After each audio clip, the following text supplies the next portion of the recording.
have Cassie here. We're going to talk about what to do to buy a home when you have a home you have to sell first. Subject to sale. Subject to sale. Stay tuned.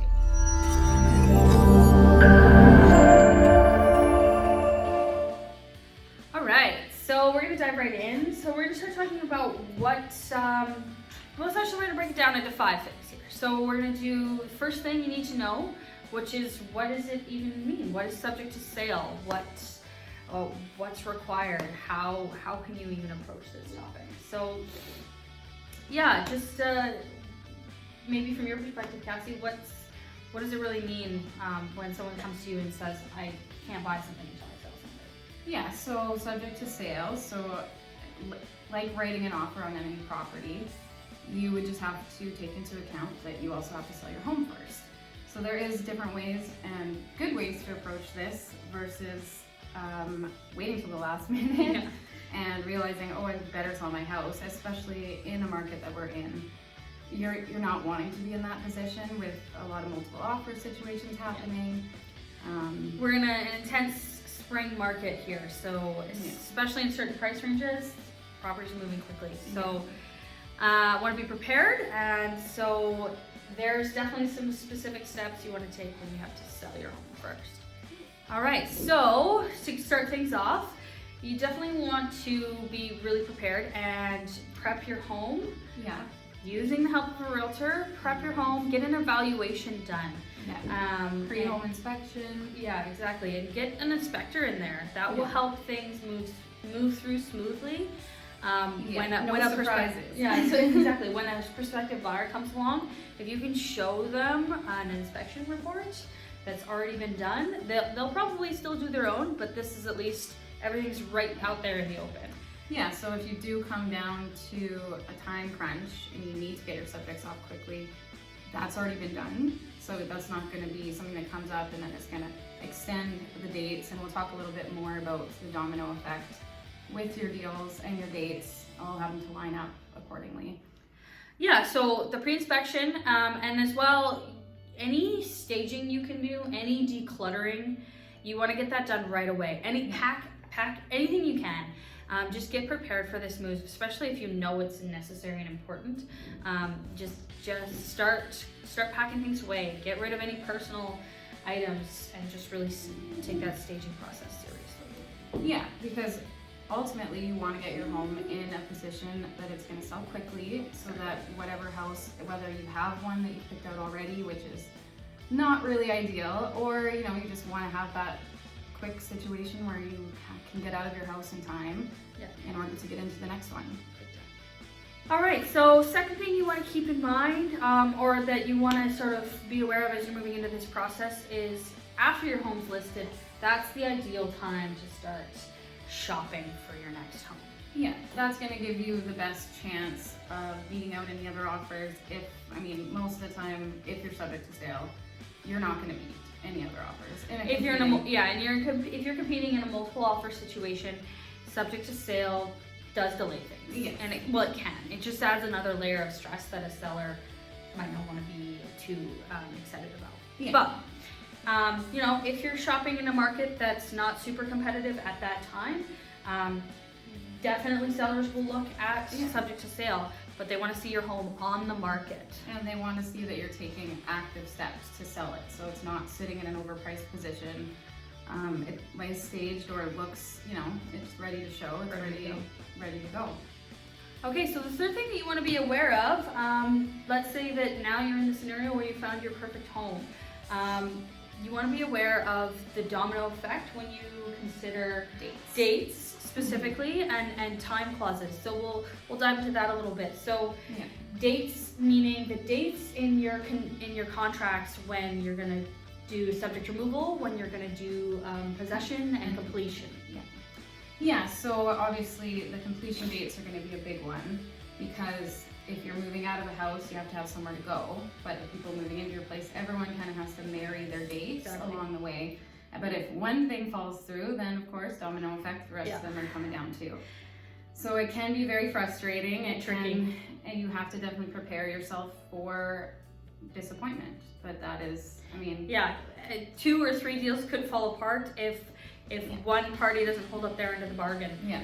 So definitely does get tricky. Ideally, you don't have like one subject to sale affecting another subject to sale, affecting another subject to sale. And it helps if one of the properties is vacant, or if it's an investment and the people don't have to move in by a certain date, and some people are more flexible.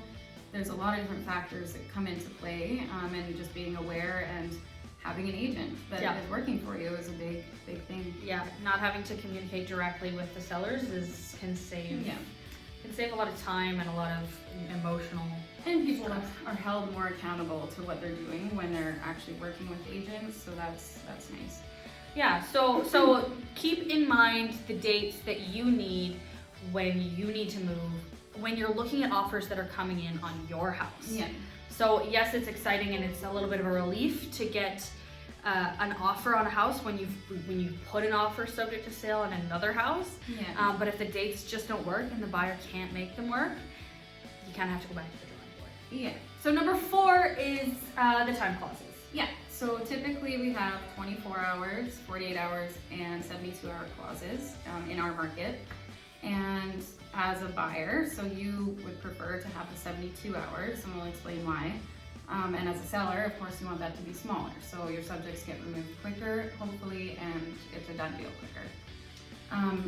So yeah, do you want to explain? Yeah, so the clauses are essentially there so that the seller can force the buyer to remove all of their subjects within 24, 48, or 72 hours. That's including subject to sale of their property. Yeah. Because all the subjects have to be removed. Exactly, because they've received another offer. Yeah. So they invoke this time clause. Yeah. So there's an actual written form that gets sent to the agent from the other agent, saying, okay, we've got an accepted offer. You have 72 hours or whatever it is agreed on the contract to remove all your subjects and make it a firm sale, or the next offer gets to come in and do theirs.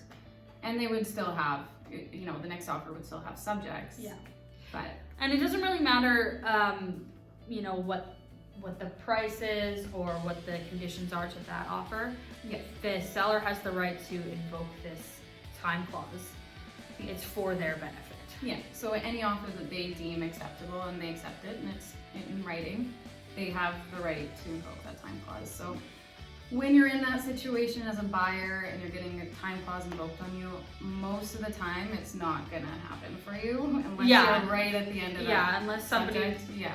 If the offer that's on your property is maybe subject to financing and they just needed a little bit more time to get it together, or it does look strong and they can pull it off.